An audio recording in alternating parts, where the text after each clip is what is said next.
YCP MP Mithun Reddy గారికి ED నోటీసులు అయితే జారీ చేయడం జరిగింది. సో నెక్స్ట్ ఎలాంటి పరిణామాలు చూడొచ్చు ఒకసారి డిస్కస్ చేసే ప్రయత్నం చేద్దాం. ప్రస్తుతం మనతోటి జూమ్ లో జర్నలిస్ట్ డివిఎస్ గారు ఉన్నారు. వెల్కమ్ చెప్తాం. నమస్కారం సార్. నమస్తే. సార్ ఇప్పుడు మిథున్ రెడ్డి గారు జైలుకి వెళ్తారంటారా? 23వ తారీఖు మిథున్ రెడ్డిని రమ్మని ఈడీ నోటీసులు పంపింది. దానికి ఒక రోజు ముందే విజయసాయి రెడ్డిని రమ్మను. అంటే 22వ తారీఖు విజయసాయి రెడ్డి మరి అతను ఫిక్స్ అవుతాడా, వీళ్ళని ఫిక్స్ చేస్తాడా? అంటే గతంలో మనం చూసాం విజయసాయి రెడ్డి కర్త కర్మ క్రియ మరి కసిరెడ్డి రాజు అన్నాడు. అసలు వీళ్ళందరూ పాత్రధారులే. ఎవరు? సాయి రెడ్డి అయినా, మిథున్ రెడ్డి అయినా, లేకపోతే కెసిరెడ్డి రాజు అయినా, అసలు సూత్రధారి mastermind YS Jaganmohan Reddy, YS Bharathi Reddy అని ఎవరు చెప్పారు? మాణిక్యం ఠాగూర్ చెప్పారు. ఇప్పుడు కాంగ్రెస్ పార్టీ ఎంపీ ఆయన. మరి జగన్మోహన్ రెడ్డితో పాటు కలిసి పనిచేశాడు కాంగ్రెస్ లో. అలాంటి మాణిక్యం ఠాగూరే కర్త కర్మ క్రియ మాస్టర్ మైండ్ జగన్మోహన్ రెడ్డి అని చెప్పాడంటే ఇప్పుడు ఈ మిథున్ రెడ్డి అరెస్ట్ తప్పుద్దా, లేకపోతే సాయి రెడ్డి అరెస్ట్ తప్పదా? వీళ్ళందరూ తీహార్ జైలుకి వెళ్ళడం ఖాయం. ఇది మాత్రం వాస్తవం. ఏంటి? ఎప్పుడైతే ఈడీ ఎంటర్ అయిందో ఇక పిలుస్తోంది తీహార్ జైలు. మరి జగన్మోహన్ రెడ్డి సాధారణ వ్యక్తి కాదు కదా. ఏది ఆంధ్రప్రదేశ్ లో మళ్ళా ఆ జైలు దగ్గర పెడితే ఏమవుద్ది? పెద్ద సినిమా చేస్తారు. మనం చూసాం చెంచల్గూడ జైల్లో 16 నెలలు ఆయన పెట్టినప్పుడు మామూలు సినిమాగా. ఏంటి? వాళ్ళ అమ్మ, వాళ్ళ చెల్లి రోడ్డు మీద కూర్చోవటం, భార్య. అసలు ఆయన బయటకు వచ్చినప్పుడు ఒక సినిమా, లోపలికి వెళ్ళేటప్పుడు ఒక సినిమా, ఊరేగింపులు, సేమ్ ఎపిసోడ్ మనం చూసాం కదా. ఇప్పుడు నెల్లూరు జైల్లో పరామర్శకి జగన్మోహన్ రెడ్డి వెళ్తుంటాడు. వైసీపీ వాళ్ళని, కాకాని పరామర్శ అని, లేకపోతే పిన్నెల్లి పరామర్శ అని. ఇవన్నీ అవసరమా ఆంధ్రప్రదేశ్కి ప్రస్తుతం? అందుకే ఇక తీహార్ జైలు అనమాట. అంటే ఇక వీళ్ళేంటి ఎక్కడ రోడ్డు మీద కూర్చోవాలి? ఢిల్లీ రోడ్ల మీద కూర్చుంటారా? అంటే ఒక రకంగా ఆంధ్రప్రదేశ్ ను ఒడ్డున పడేయటం కోసమే ఎన్ఫోర్స్మెంట్ డైరెక్టరేట్ వచ్చినట్టుగా కనపడుతోంది. ఇప్పుడు మీరు చెప్పారు ఏంటి మిథున్ రెడ్డి గురించి. మిథున్ రెడ్డి ఆయన నేరుగా ఆయన మరి బ్యాంక్ ఖాతాలో డబ్బులు పడ్డాయి. ఇప్పుడు అది ఉంది ఏంటి? మహారాష్ట్ర బ్యాంక్ ఆఫ్ మహారాష్ట్ర ఖాతా. బ్యాంక్ ఆఫ్ మహారాష్ట్ర ఖాతా నంబర్ 20092501613. ఇది ఎవరి ఖాతా? బ్యాంక్ ఆఫ్ మహారాష్ట్రలో ఇప్పుడు నేను చెప్పిన నంబర్ ఎవరి ఖాతా? PLR projects. పిఎల్ఆర్ ప్రాజెక్ట్స్ లో 5 కోట్లు జమ అయ్యాయి అని చెప్పి స్పష్టంగా పట్టుబడ్డాయి. అంటే వీళ్ళు కొల్లగొట్టింది 50,000 కోట్లు. చూసావా? 50,000 కోట్లు కొల్లగొట్టిన వాళ్ళు చివరికి ఎక్కడ దొరికిపోయారు? 5 కోట్లలో దొరికిపోయారు. అంటే 100 గొడ్లను తిన్న రాబందు ఒక గాలివానకి సరన్నట్టుగా 50,000 కోట్లు దోపిడీ చేసిన వాళ్ళు బాగానే సర్వైవ్ అయ్యారు, కానీ 5 కోట్ల దగ్గర దొరికిపోయారు అనమాట. పిఎల్ఆర్ ప్రాజెక్ట్ ను వైన్స్ వ్యాపారానికి సంబంధం ఏంటి? ఇప్పుడు మీరు ప్రాజెక్టులు కట్టుకుంటారు, సివిల్ కాంట్రాక్టులు చేస్తారు, రోడ్లు వేస్తారు, ఇరిగేషన్ ప్రాజెక్టులు కడతారు. అట్లాంటి కంపెనీకి మరి వైన్స్ కంపెనీ నుంచి ఎలా వచ్చాయి? దీనికి సమాధానం చెప్పాలి. అతను ఏమంటాడు? మేము ఎప్పుడు అప్పు ఇచ్చాం, ఆ అప్పు తీర్చారంటాడు. అసలు నువ్వే అప్పు తీసుకున్నావని కదా. విజయసాయి రెడ్డి ఏమని చెప్పాడు? మిథున్ రెడ్డి నా దగ్గరికి వచ్చాడు, పక్కన కెసిరెడ్డి రాజు ఉన్నాడు, లేకపోతే సజ్జల శ్రీధర్ రెడ్డి, వాళ్ళ ముగ్గురు వచ్చి డబ్బు అప్పివ్వని అడిగారు. మా అరవిందో వాళ్ళని అడిగి మా అల్లుడి ద్వారా 100 కోట్లు వాళ్ళకి ఇప్పించాను మద్యం వ్యాపారానికని విజయసాయి రెడ్డే చెప్పాడు. అంటే మొన్న సగం బట్టలిప్పు తీశాడు, ఇప్పుడు మొత్తం బట్టలిప్పు తీస్తాడా? ఇప్పుడు వీళ్ళేమో విజయసాయి రెడ్డిని తిడుతున్నారు. ఏమని? కిప్పిరెడ్డి రాజు ఏమంటాడు? నీ అంతు తేలుస్తా, నీ మొత్తం భాగవతం అంతా బయట పెడతా, బట్టే బాజ్ అంటాడు. ఎవరు బట్టే బాజ్? విజయసాయి రెడ్డి బట్టే బాజా, లేకపోతే కెసిరెడ్డి రాజు బట్టే బాజా, మిథున్ రెడ్డి బట్టే బాజా? అసలు వీళ్ళందరికీ బట్టే బాజుల ప్రెసిడెంటే జగన్మోహన్ రెడ్డి. ఇదో బట్టే బాజ్ పార్టీగా మారిందనమాట. ఇప్పుడు మనకి స్పష్టంగా ఇక్కడ ఏంటంటే మిథున్ రెడ్డి చెప్పాల్సింది ఆయన ఎప్పుడెప్పుడు ఎవరెవరితో మాట్లాడాడో ఫోన్ లో మరి ఆధారాలు ఉన్నాయి. సిడిపిఆర్ రికార్డ్స్ ఉన్నాయి, కాల్ డేటా రికార్డులు, ఫోన్ టవర్ లొకేషన్స్. ఏంటి గుండేటి చాణక్యతో, కసిరెడ్డి రాజుతో, సైఫ్ తో, వెంకటేష్ నాయుడుతో ఇతనికి ఏంటి సంబంధం? 21 మే 2023 మిథున్ రెడ్డి, కేసిరెడ్డి రాజ్, బూనేటి చాణక్యని వన్ వెస్ట్ బిల్డింగ్ హైదరాబాద్ లో కలిశాడా లేదా?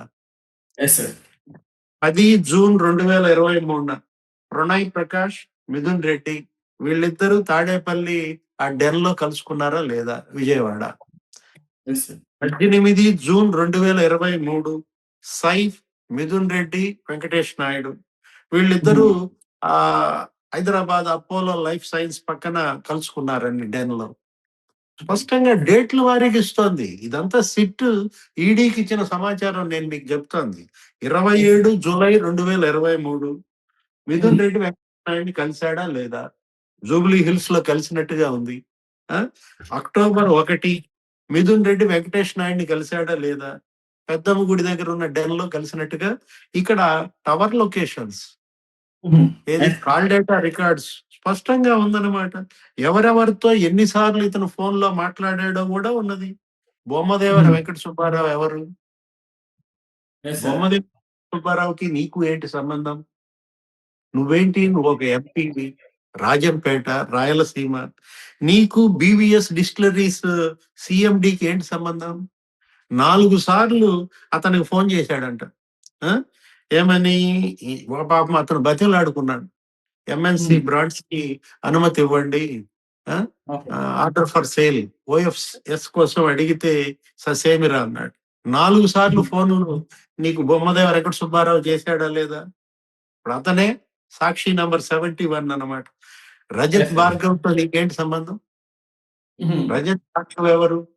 ఆయన ఎక్సైజ్ శాఖ ప్రధాన కార్యదర్శి, ఒక సీనియర్ ఐఏఎస్. అతనితో నీకేంటి? అతనితో నువ్వు ఫోన్ కాల్స్, పాలసీ మ్యానిపులేషన్ లో మిథున్ రెడ్డి స్పష్టంగా ఉన్నాడు అనేది ఇక్కడే బయటపడిపోయింది కదా. అంటే ఈ కేసులో నుంచి మిథున్ రెడ్డి ఎస్కేప్ కాలేడు. ఇప్పుడు ఏదో ఐక్యరాజ్య సమితిలో సముద్ర దొంగల గురించి మాట్లాడతా బెయిల్ ఇవ్వండి అంటే ఇచ్చారు, కానీ అది తాత్కాలికం మాత్రమే. ఇప్పుడు అతను బెయిల్ రద్దు అవుద్దా? అతను ఇంకా నెక్స్ట్ ఇక్కడ మొన్నటిదాకా మనం రాజమండ్రి జైలు చూసాం. మిథున్ రెడ్డి లేకపోతే వాళ్ళమ్మ వీళ్ళందరూ భార్య క్యారేజీలు తీసుకెళ్ళటం. ఇక ఇప్పుడు తీహార్ జైల్లో మిథున్ రెడ్డికి క్యారేజీలు తీసుకెళ్ళటానికి పెద్దిరెడ్డి కుటుంబం తయారవ్వాలా? నేను అన్నది అదే. ఏది? తండ్రి ఏమో మైనింగ్ దొంగగా చెడ్డ పేరు, కొడుకేమో మద్యం దొంగగా చెడ్డ పేరు. అంటే వీళ్ళ రాజకీయం దీనికోసమేనా? దొరికిన వాళ్ళు వీళ్ళే, ఇంకా దొరకాల్సిన వాళ్ళు ఇంకా ఎవరైనా ఉన్నారనుకోవచ్చా సార్ మనం? అదే కదా ఇప్పుడు ఏది మనం చెప్పిందే అది. వీళ్ళంతా కూడా కేవలం పాత్రధారులే. అంటే వీళ్ళందరూ ఏంటి? జగన్ చెబుతాడు, వీళ్ళు పాటిస్తారు. అంటే ఇప్పుడు జగన్మోహన్ రెడ్డి అరెస్ట్ తప్పదు. ఈ కేసుని ఈడీ చాలా సీరియస్ గా తీసుకుంది. ఎందుకంటే ఇది దేశద్రోహం. ఇదేంటి? ఇందులో ఫెమా ఉంది. ఇప్పుడు మొత్తం ఫారిన్ ఎక్స్చేంజ్ అంతా కూడా మనీ లాండరింగ్ జరిగింది. అనేక దేశాలు ఇందులో ఇన్వాల్వ్ అయ్యాయి. 4-5 ఖండాలకు పంపించారు ఈ డబ్బు. ఎంత డబ్బు ఇది? ఈ కేసు 99,000 కోట్లు మద్యం అమ్మింది. ఆ మద్యం తయారీకైన ఖర్చు 9,000 కోట్లు, వాళ్ళ జీతాలకైన ఖర్చు 10,000 కోట్లు.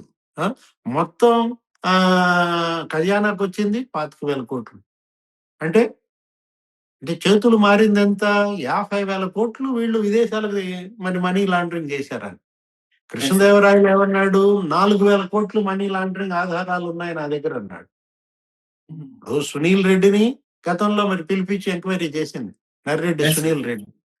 అనిల్ రెడ్డి మరి ఆయన ఆఫీసుల పైన ఎంక్వైరీ చేశారు, సోదాలు చేశారు. 5 రాష్ట్రాల్లో 20 చోట్ల ఈడీ సోదాల్లో మరి బయటపడిన అంశాలు. వాటన్నిటి ఫలితమే ఇవాళ మిథున్ రెడ్డికి కబురు, విజయసాయి రెడ్డికి కబురు అన్నమాట. అంటే ఈ కేసులో నుంచి తప్పుకోవటం అసాధ్యం.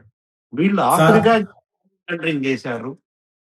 వీళ్ళు దుబాయ్‌కి ఎంత మనీ లాండరింగ్ చేశారు.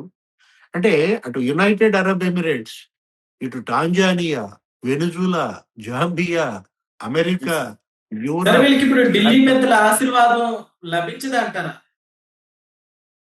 అంటే ఇదన్నీ మామూలు రూమర్స్. ఏంటి ఇప్పుడు బీజేపీలో అతను చేరుతున్నాడని ఇది ఇప్పటి నుంచి కాదు.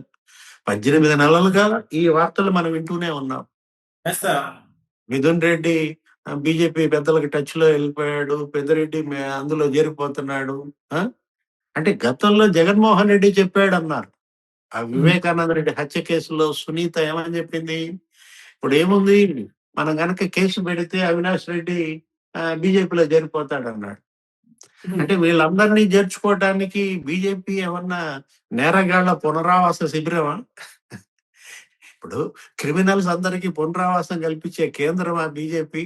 అంటే అవినాష్ రెడ్డి బీజేపీలో చేరతాడని, మిథున్ రెడ్డి బీజేపీలో చేరతాడని అంటే వీళ్ళ యొక్క ఆ తోలు కాపాడుకోవటం కోసం. అంటే ఏంటి? To protect their skin. రకరకాలుగా ప్రచారాలు. బీజేపీలోకెళ్తే మమ్మల్ని వదిలేస్తారు అని భ్రమల్లో ఉన్నట్టున్నారు. ఈ ఎస్ సార్. భ్రమలు మాత్రమే అన్నమాట. అంటే బీజేపీ భ్రమల పార్టీ కాదు. ఇలాంటి వాళ్ళని చేర్చుకోవడానికి బీజేపీ సిద్ధంగా లేదు. Okay. Okay sir. Thank you. నమస్తే.